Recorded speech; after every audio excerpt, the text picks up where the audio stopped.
अच्छा बेटा, अब जो हम टॉपिक डिस्कस करेंगे, दरअसल परमिटेशन पर पहुंचने से पहले हमें एक चीज़ पढ़नी होगी, फंडामेंटल प्रिंसिपल ऑफ काउंटिंग। उसके बाद हम परमिटेशन की तरफ जा सकेंगे।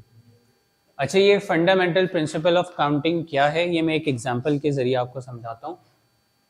फॉर एग्जांपल, अगर मैं कहता हूँ कि आई हैव 2 पेंस, ठीक है। अच्छा, जब पेंस की बात कहते हैं ना तो उसको पेयर ऑफ पेंट कहते हैं, ठीक है। सही है, क्योंकि ये दो होती है। सही है। जैसे शूज को हम क्या कहते हैं, पेयर ऑफ शूज, ठीक है। तो ऐसा नहीं है, पेयर ऑफ शूज का मतलब ये कि मेरे पास जोड़ी ही कहते हैं ना, जूतों की जोड़ी होती है। सही है, सिंगल तो होता नहीं है। सही है। तो वैसे ही पैंट्स की भी जब हम बात करते हैं तो कहते हैं पेयर ऑफ पैंट, ठीक है। तो अगर मेरे पास पेयर ऑफ पैंट्स जो है वो क्या है, 2 है, ब्लैक एंड वाइट, और मेरे पास शेड्स जो हैं वो क्या है, ग्रीन, येलो एंड ऑरेंज, ठीक है। सो मैं कितने तरह के आउटफिट्स बना सकता हूं? आउटफिट्स मेरे कितने होंगे?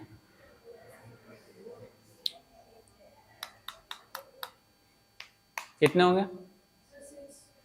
6। कैसे? हाँ हाँ, सही है। Black green, black yellow, black orange, ये 3 आउटफिट्स बन गए। और फिर white green, white yellow, white orange, अजीब सा लगे भले से, ठीक है, मगर फिर भी ये आउटफिट्स आप बना सकते हैं, ठीक है। तो अगर हमारे मेरे पास जब वो 2 पेयर ऑफ पैंट्स है और 3 शर्ट्स है, तो इट मीन्स कि मैं 6 तरह की आउटफिट्स बना सकता हूँ, ठीक है। तो ये क्या हुआ है, ये क्या 2 और 3 ऐड हुए? नहीं हुए। ये दोनों क्या हुए? मल्टीप्लाई हुए। 2 3s are 6, ठीक है। तो यहां पर जब हम दोनों सिंगल इवेंट्स की बात कर रहे थे, एक इवेंट क्या था कि मैं शर्ट डिसाइड कर रहा हूं कि अपना जो मुझे आउटफिट पहनना है उसके लिए मेरे पास शर्ट्स की कितनी ऑप्शंस हैं। सही है। तो मेरे पास शर्ट्स के लिए 3 ऑप्शंस थी, और जब मैंने अपने आउटफिट के लिए पैंट ढूंढना शुरू किया तो मेरे पास पैंट के लिए 2 ऑप्शंस अवेलेबल थी, ठीक है। तो जो ये 2 इवेंट्स थे, अलग अलग इवेंट्स थे, ठीक है। तो पहले इवेंट के नंबर ऑफ आउटकम्स कितने थे? 2। और दूसरे इवेंट के नंबर ऑफ आउटकम्स थे 3। लेकिन जब ये दोनों इवेंट्स कंबाइन होकर हो रहा है, एक साथ हो रहा है, ठीक है, तो फिर इनके आउटकम्स 6 हैं। सही है। तो क्या हो रहा है कि ये मल्टीप्लाई हो रहे हैं। तो ये वही चीज है, if possible outcomes of event A is M. सही है। एक इवेंट है, कोई भी इवेंट है, और उसके जो आउटकम्स है वो क्या है, एम है। और एक और इवेंट है बी, जिसके आउटकम्स कितने हैं, एन, जो है वो उसके पॉसिबल आउटकम्स है। एक second, possible outcomes of event A is M and the event B is N, ठीक है। Then possible outcomes of combined events A and B is M into N, ठीक है। जैसे अगर मैं यहां पर अभी एक और, अगर मैं शर्ट इंक्रीज कर देता, ठीक है, मैं पिंक शर्ट भी अगर पहन रहा हूं, सही है, ऑरेंज तो वैसे यहाँ पे पहना हुआ है, ठीक है, वाइट एंड ऑरेंज थोड़ा बहुत कह सकते हैं, ठीक है। तो पिंक अगर मैं पहन रहा हूं तो ये एक और आउटफिट बन जाएगा। सही है। ब्लैक के साथ ग्रीन, येलो, ऑरेंज, पिंक, 4, फिर दोबारा 4, तो ये हो जाएगा 8, ठीक है। तो ये क्या हो रहा है, 2 4s are 8।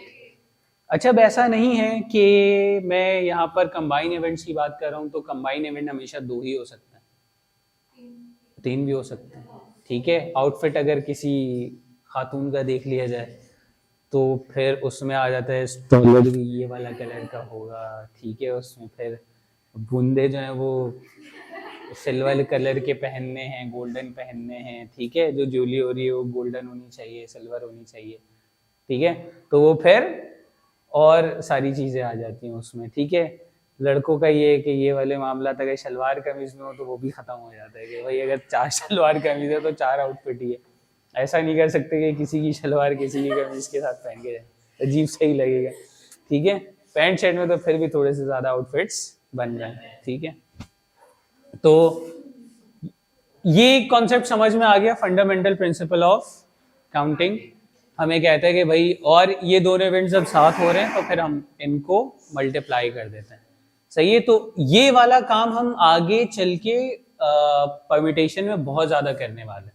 सही है, जो मल्टीप्लाई कर रहे होंगे ना तो उसकी सेंस अब आपको समझ में रहेगी कि फर्स्ट इवेंट ये हम जब डिजिट्स बना रहे होंगे, नंबर्स बना रहे होंगे, जब हम वर्ड्स बना रहे होंगे तो वहां पे ये इस्तेमाल हो सकेगी कि भाई पहले इवेंट मतलब पहले प्लेस के लिए आपके पास इतनी ऑप्शंस है, मतलब पहला event can be happen in this way, then second event can be happen this वे।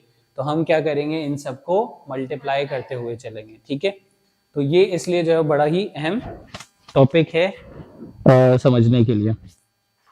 ठीक है भाई, अब हम जो है वो अच्छा ये हमारी बुक में वो बड़े ही कम सवाल मौजूद हैं इन सारे टॉपिक से रिलेटेड। खैर मगर फिर भी हम इस चीज को करने की कोशिश करेंगे। तो अब हम आ जाते हैं परम्यूटेशंस की तरफ।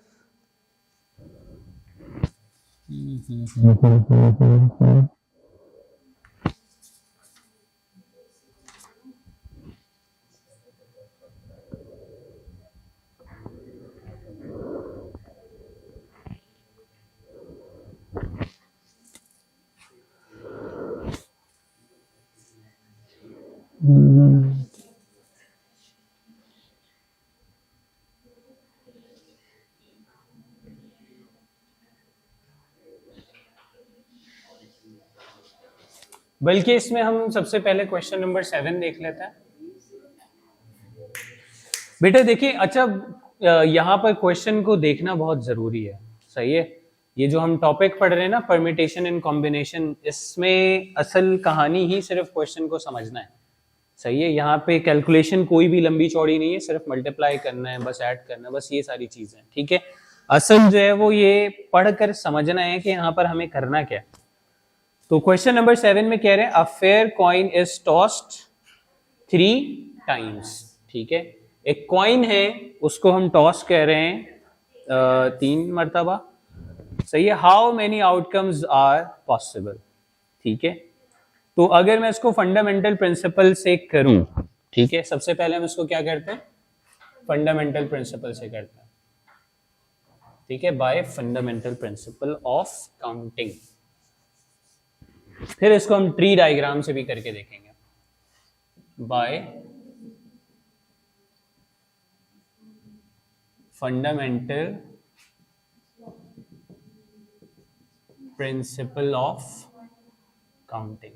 ठीक है, तो फंडामेंटल प्रिंसिपल ऑफ काउंटिंग से अगर हम ये करते हैं तो जब मैं फर्स्ट कॉइन टॉस कर रहा हूं, ठीक है, जब मैं फर्स्ट कॉइन टॉस कर रहा हूंगा तो मुझे बताएं उसके आउटकम्स क्या क्या पॉसिबल होंगे।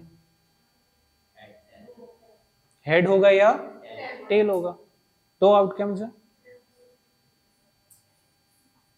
ठीक है, पहला कॉइन वो एक कॉइन एक बार टॉस कर लिया, अब मैं दूसरी बार जब उसको टॉस कर रहा हूं तो कितने आउटकम्स पॉसिबल है, अगेन दो आउटकम्स पॉसिबल है। तो फिर क्या करेंगे, 2 से मल्टीप्लाई, और तीसरी बार जब टॉस कर रहा हूँ फिर 2।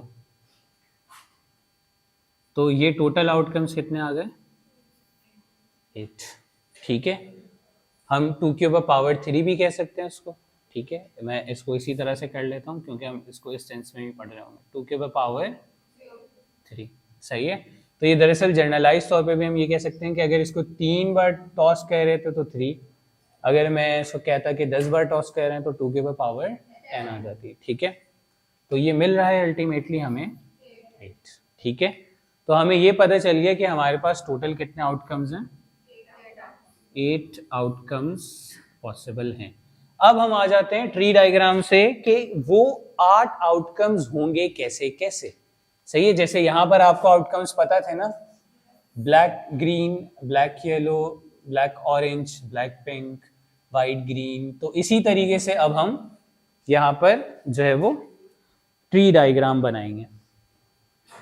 सही है, अब हम सेकंड ये देखेंगे कि कौन कौन से आउटकम्स हैं बाय ट्री डायग्राम।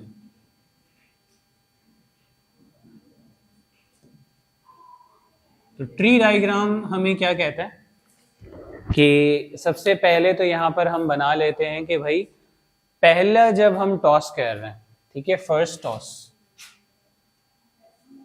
ठीक है, फर्स्ट टॉस।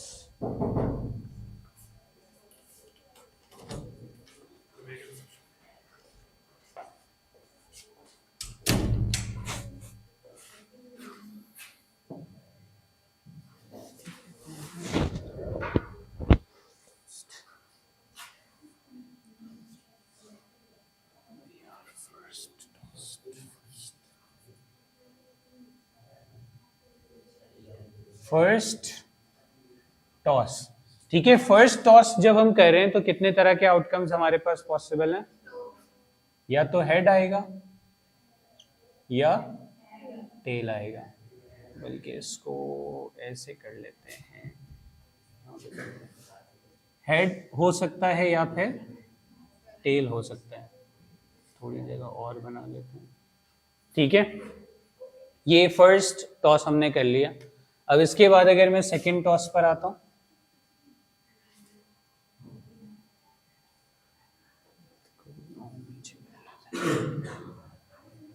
हेड और टेल।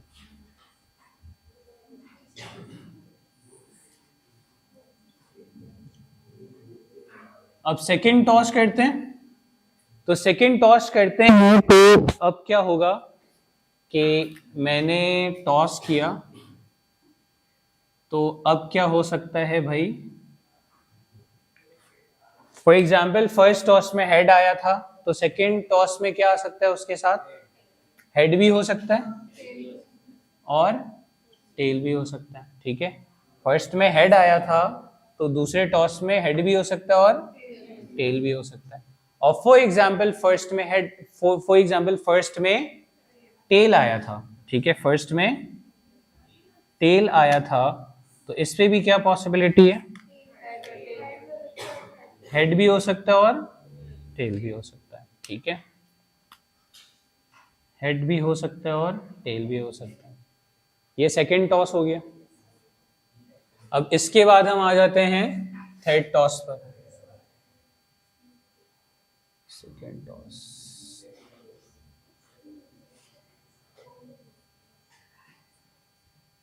अच्छा थर्ड पर अगर हम आ जाए, ठीक है, क्या सेकंड हो गया, ठीक है। फर्स्ट में अगर हेड आया तो सेकंड में हेड भी आ सकता है हेड के साथ, और हेड के साथ टेल भी आ सकता है। फर्स्ट में टेल आया था तो उसके साथ हेड भी आ सकता है, टेल भी आ सकता है, ठीक है। मतलब मैंने, आप इस तरह से समझें इसको कि जिस तरह से हम बात करते हैं ना, जिस तरह से हम फॉर एग्जांपल मैं दो कॉइन्स को साथ फ्लिप कर रहा हूँ, जैसे हम डाइस की बात करते हैं। अगर हमारे पास एक डाई होता है लूडो में, तो हम सिर्फ हमें अगर दो डाई वाला खेलना होता है तो हम एक से ही दो बार दाम चलता है, सही है। तो वो दो डाइस वाला हो जाता है कि हमारी बारी आई, अब मैं दो बार चलूंगा ताकि वो दो डाइस वाला हो जाए। तो आप एक डाई को दो बार थ्रो करें या दो डाइस को थ्रो करें, दोनों का मतलब सेम होता है, ठीक है। तो फॉर एग्जाम्पल अगर मैं दो कॉइन्स को भी टॉस कर रहा होता, ठीक है, अगर मैं टॉस क्या कर रहा हूं, दो कॉइन के लिए अगर हम टॉस कर रहे हैं, तो फॉर एग्जाम्पल पहले में हेड आया है, सही है, तो उसके साथ दूसरे में हेड भी हो सकता है और टेल भी हो सकता है। ये दो तरह के आउटकम्स हो गए। और दूसरे में फॉर एग्जाम्पल टेल आया, तो फर्स्ट में टेल आया तो सेकंड में हेड भी हो सकता है और टेल भी हो सकता है। तो टोटल कितने हो गए? चार हो गए, सही है। लेकिन ये सेकंड तक के हैं, head head head tail, tail head, tail tail, ठीक है। लेकिन क्योंकि यहां पर हम थर्ड भी कर रहे हैं, सही है, थर्ड टॉस भी हो रहा है, और थर्ड टॉस जब हमारे पास होगा तो फॉर एग्जाम्पल आपका जो फर्स्ट में हेड आया था, सेकंड में हेड आया, और उसके साथ थर्ड में क्या आ सकता है? हेड भी आ सकता है और, सही है, दोबारा इसके दो आउटकम्स पॉसिबल है, हेड भी आ सकता है और टेल भी आ सकता है। और फॉर एग्जाम्पल फर्स्ट में हेड आया था, सेकंड में टेल आया था, और थर्ड में अब हेड भी आ सकता है और टेल भी आ सकता है, ठीक है। और फॉर एग्जाम्पल आपका फर्स्ट में टेल आया था, सेकंड में हेड आया था, अब थर्ड में उसके साथ हेड भी हो सकता है, टेल भी हो सकता है, ठीक है। और फॉर एग्जाम्पल फर्स्ट में टेल आया था, सेकंड में टेल आया था, उसके साथ हेड भी हो सकता है, टेल भी हो सकता है,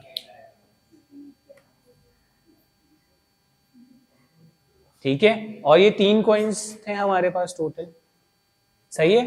तो फॉर एग्जाम्पल ये एक कॉइन को 3 बार टॉस कर रहे हैं, 3 कॉइन्स को एक बार एक साथ टॉस कर रहे हैं, दोनों के बिल्कुल एक ही तरह के आउटकम्स होते हैं। तो हो सकता है कि तीनों में क्या आया हो, हेड हेड हेड हो, या फिर पॉसिबिलिटी है हेड हेड के साथ टेल हो, हेड टेल हेड हो, हेड टेल टेल है,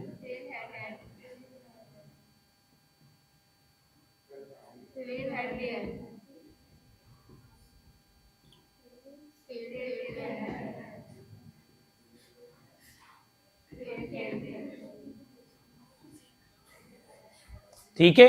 तो आपने जो है ये बता दिया कि ट्री डायग्राम से, कि हमने शुरू में तो ये देखा था कि भाई हमें ये पता चल गया था कि अगर 3 कॉइन्स को एक बार टॉस कर रहे हैं या एक कॉइन को 3 बार टॉस कर रहे हैं तो उसके टोटल आउटकम्स बनते हैं 8। हमने ये नहीं बताया था कि वो किस किस तरह के आउटकम्स होंगे, और अब हमने यहां पर देख लिया कि वो किस किस तरह के होंगे, कि हो सकता है कि तीनों हेड हो, 2 हेड के साथ एक टेल हो, फर्स्ट में हेड, सेकंड में टेल, थर्ड में हेड आए, या तो फिर फर्स्ट में हेड, सेकंड में टेल, थर्ड में टेल, और ये इस तरह से, ठीक है। तो ये टोटल भी कितने हो रहे हैं, 8, 1 2 3 4 5 6 7 8, इससे ज्यादा पॉसिबल नहीं है। क्लियर है ये? ट्री डायग्राम से भी समझ में आ गया होगा, फंडामेंटल प्रिंसिपल ऑफ काउंटिंग से भी कॉपी करने से। अब हम डिस्कस करेंगे परम्यूटेशन, ठीक है। जो कि मैंने बताया था कि हमारा जो फर्स्ट टॉपिक है वो परम्यूटेशन है, ठीक है, फिर कॉम्बिनेशन, देन प्रोबेबिलिटी। तो परम्यूटेशन क्या है, number of arrangement of objects in a definite order.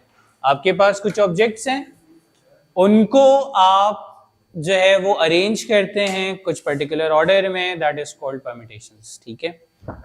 तो यहां पर हम एक एग्जांपल ले लेते हैं कि फॉर एग्जांपल आपके पास जो है वो 3 लेटर्स हैं ए बी सी, ठीक है। इनको आप कितने तरीकों से अरेंज कर सकते हैं आपस में, ठीक है। तो एक तरीका तो हो सकता है कि आप लिखें इसको ए बी सी, एक तरीका हो सकता है कि इसको लिखें ए सी बी, एक हो सकता है B A C, B C A, C A B, C B A. ये इसके अलावा कोई और तरीका नहीं है कि हम इसको किसी और तरीके से अरेंज कर सके, ऐसा पॉसिबल नहीं है। ये टोटल 6 तरीके हैं, 1 2 3 4 5 6, सही है। अच्छा, अब अगर हम बात करते हैं कि आपके पास हैं तो ज्यादा लेटर्स, लेकिन उसमें से 3 को अरेंज करना है, 4 नहीं 2, ये भी ज्यादा हो जाएगा, चलो मगर करते हैं, ए बी सी डी, ठीक है। अच्छा, अब मैंने 4 लेटर्स ले लिया, लेकिन इसमें से अरेंज करना है 2 को, सही है। पहले 3 थे और तीनों को अरेंज कर रहे थे, अब इन 4 में से 2 को अरेंज करना, तो कैसे कैसे कर सकते हैं। एक ए बी हो सकता है, एक ए सी हो सकता है, एक ए डी हो सकता है, बी सी हो सकता है, बी डी हो सकता है, सी डी हो सकता है, ठीक है। लेकिन इसके ही पैरेलल में ए बी की जगह बी ए भी हो सकता है, एक अरेंजमेंट, सी ए भी हो सकता है, डी ए भी हो सकता है, सी बी भी हो सकता है, डी बी भी हो सकता है, और डी सी भी हो सकता है, ठीक है। इसके अलावा और कोई तरीका नहीं है। अगर 4 को आप 2 में अरेंज कर रहे हैं तो बस यही है। क्या इसके अलावा कोई और पॉसिबिलिटी है तो मुझे बताएं। नहीं है, ठीक है। तो ये टोटल कितनी है, 1 2 3 4 5 6 7 8 9 10 11 12।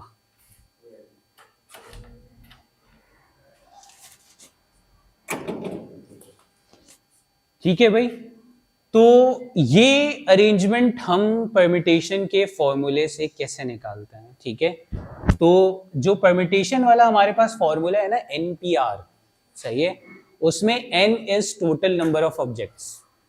N क्या है, टोटल नंबर ऑफ ऑब्जेक्ट्स, और R इज कितने ऑब्जेक्ट्स की आप अरेंजमेंट देख रहे हैं उनमें से।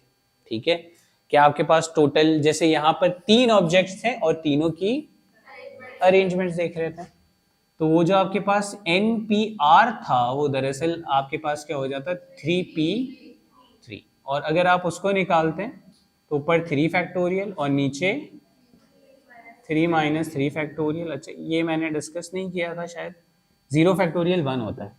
ठीक है, तो ये कितना आ जाएगा, 3 का factorial is 6 divided by 1 is 6। ठीक है, तो आपको 3p3 क्या मिल रहा है, 6। ठीक है, आपने 3 ऑब्जेक्ट में से टोटल 3 ऑब्जेक्ट थे और उन तीनों ऑब्जेक्ट्स की अरेंजमेंट देखी। यहां पर आप क्या करेंगे, NPR में क्या है, N क्या है इधर, 4, टोटल आपके पास 4 ऑब्जेक्ट्स हैं और उसमें से कितने की अरेंजमेंट्स कर रहे थे, 2 की, तो 4p2। तो 4p2 क्या हो जाएगा, 4 फैक्टोरियल, नीचे क्या आएगा, 4 माइनस 2 का फैक्टोरियल, 4 फैक्टोरियल 2 फैक्टोरियल, ये कितना हो जाएगा, 4 3 2 फैक्टोरियल, और ये 2 फैक्टोरियल कैंसिल 12। ठीक है, तो ये 12 बन रहे थे, 1 2 3 4 5 6 और 6 12। ठीक है, तो बात समझ में आ गई कि हम इस परम्यूटेशन में परम्यूटेशन का फॉर्मूला इस्तेमाल करके परम्यूटेशन हम कैसे फाइंड कर सकते हैं। ठीक है, कि अगर आपके पास जो है वो 4 ऑब्जेक्ट्स हैं, 2 की अरेंजमेंट देख रहे हैं तो 4p2 हो जाएगा। अगर 4 ऑब्जेक्ट है, 3 की अरेंजमेंट देख रहे हैं 4p3, 4 ऑब्जेक्ट है, चारों की अरेंजमेंट देख रहे हैं 4p4। सही, बड़ी सिंपल सी चीज है, आसान सी चीज है। ठीक है, अच्छा, इसमें जो है ना मसला ये होता है, जो ऑपरेटर है ना, ये अच्छी खासी जगह जो है ना मसला करता है, इसको इस्तेमाल करना जो है ना बड़ा डिफिकल्ट होता है। तो मैं जो है वो अपनी कैलकुलेशन में परम्यूटेशन वाले ऑपरेटर को इस्तेमाल नहीं करता, क्योंकि बहुत सादा सवाल में तो ये ऑपरेटर इस्तेमाल हो जाता है, जैसे मैंने यहाँ पर कहा। सही है, जो बड़े सादा से सवाल होते हैं उसमें बड़े सादे तरीके से इस्तेमाल हो जाता है, लेकिन जो थोड़े से डिफरेंट नेचर के सवाल दिखते हैं वहाँ पे ये ऑपरेटर इस्तेमाल करना थोड़ा सा डिफिकल्ट हो जाता है बहुत सारी सिचुएशन में। तो इसलिए ये इसको हम यहाँ तक ही रखेंगे, लेकिन हम क्वेश्चंस में जब आएंगे ना तो उसमें मैं जो फंडामेंटल प्रिंसिपल का जो तरीका है ना उसको फॉलो कर रहा हूँ मैं। सही है कि हम किस तरह से वो सारी चीज़ें देख रहे हैं, मगर हमने यहाँ पे वर्ड्स वगैरह देख लिया कैसे अरेंजमेंट हो रही है, और मैं यहाँ पर सिंपल कह सकता हूँ कि ABC अरेंज हो रहा है। अब मैं बताता हूँ ये मसला आएगा कहाँ पर। ABC लिखा हुआ था, ये कितने तरीके से अरेंज हो रहा था, 6 तरीके से हो रहा था, और आपने इसको बड़ी आसानी के साथ इस फॉर्मूले से कर लिया। लेकिन अगर मैं यहां पर आपके पास लिखूं लेटर्स, मैं लिखूं यहां पर A, अब आपको लगेगा कि भाई फॉर्मूले में हम जब इस्तेमाल कर रहे होंगे फॉर्मूला को तो उसको भी 3p3 कर दे, है ना, और यहाँ पर इजीली हमें क्या मिल जाए कि भाई आपको वैल्यूज मिल जाए यहाँ पर कि भाई कितनी आ रही हैं और आराम से हो जाए मामला। लेकिन यहाँ पे मसला क्या होगा, यहाँ पे कितनी तरह की अरेंजमेंट होगी,